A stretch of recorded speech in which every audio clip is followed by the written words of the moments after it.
Dang, that didn't work. So you opened up a business. Hanging a shingle didn't work. You rolled the dice.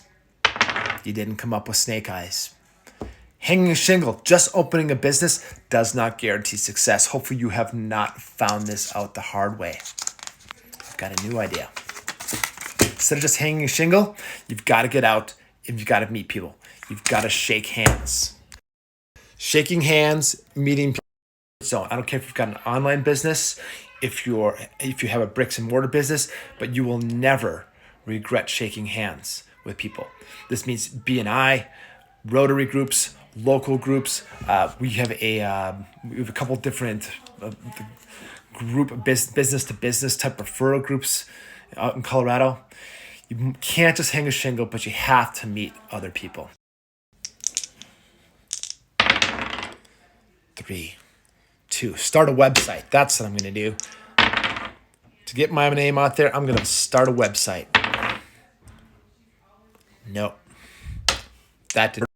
Business started a website. I didn't get lucky. That roll of the dice didn't work for you.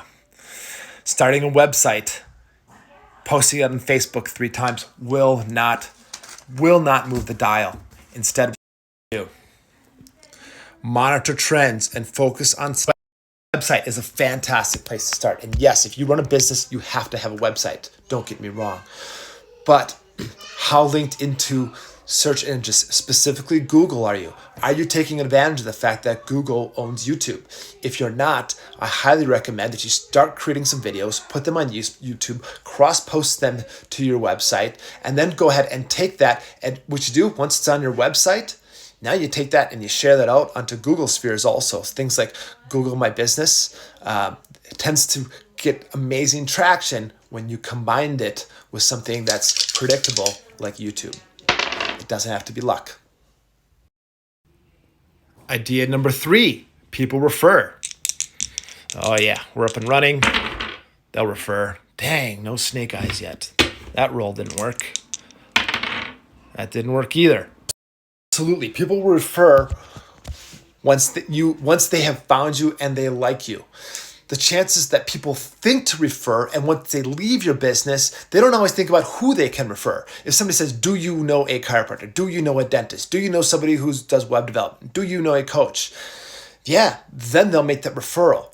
But you know what? I have a better idea. Instead of just trusting that people will refer, ask.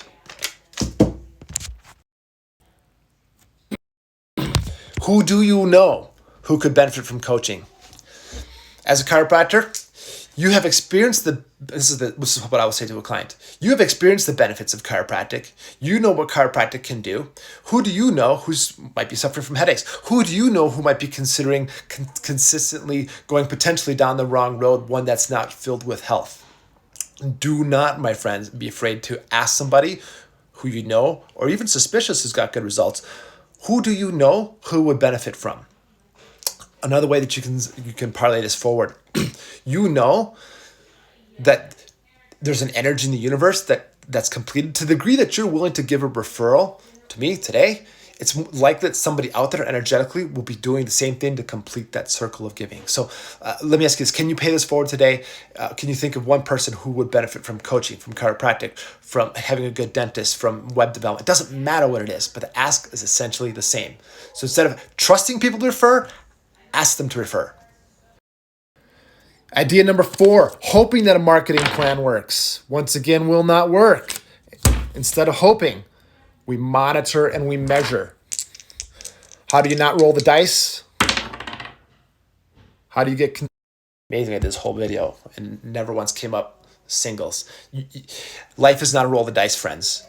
You have to have predictable outcomes. So instead of hoping that people come in and hoping that you're doing the right things, you cannot grow what you are not measuring. There's an energy behind this. Every client that comes in, are you tracking where they came from and how they followed up? Who referred them and how do you follow up? And when somebody has referred, have you taken the time to thank them? The energy of thanking goes a long, long, long way. So Hoping is rolling the dice. These are not strategies. You have to have predictable outcomes. So again, idea number one, instead of just hanging a shingle, shake hands, go out and meet people. I know it sounds silly, but get out of your comfort zone. That's the absolute best way for people to come in. Starting a website, great idea. But are you taking advantage of all the things that are out there and cross-posting and meshing them?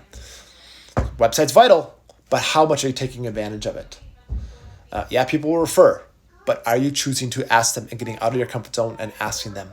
And instead of hoping that you're doing things right, are you measuring? That would be my suggestion, gang. 4 things that you can do today to take your business to the next level.